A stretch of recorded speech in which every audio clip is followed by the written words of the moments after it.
Il y a une chose qui est vraiment sous-cotée en amour, et c'est l'espace sain que tu laisses à l'autre personne quand elle en a besoin.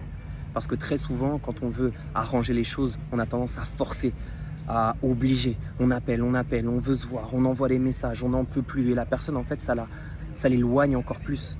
Alors que combien de fois le simple fait de laisser la distance, de dire à l'autre personne, je suis présent, je suis là, j'aimerais communiquer, mais je comprends ce que tu peux ressentir et je te laisse le temps qu'il faudra pour revenir vers moi, pour qu'on puisse parler et avancer ensemble. Le simple fait de parler comme ça et ensuite de laisser ce temps, de laisser ce repos, de laisser cette distance, finalement, c'est la meilleure chose que tu puisses faire dans cette distance pour retrouver une forme d'union derrière. Même si après ça change, même si après votre relation elle change, c'est sain de faire ça.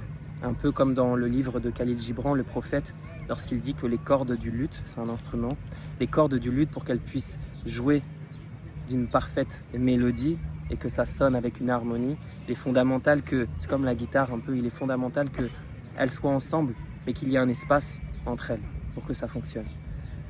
Donc je pense que c'est ça, dans nos relations, il est fondamental de garder cet espace sain entre l'autre et soi, parce que c'est ce qui permet de mieux se retrouver après. Qu'est-ce que tu en penses?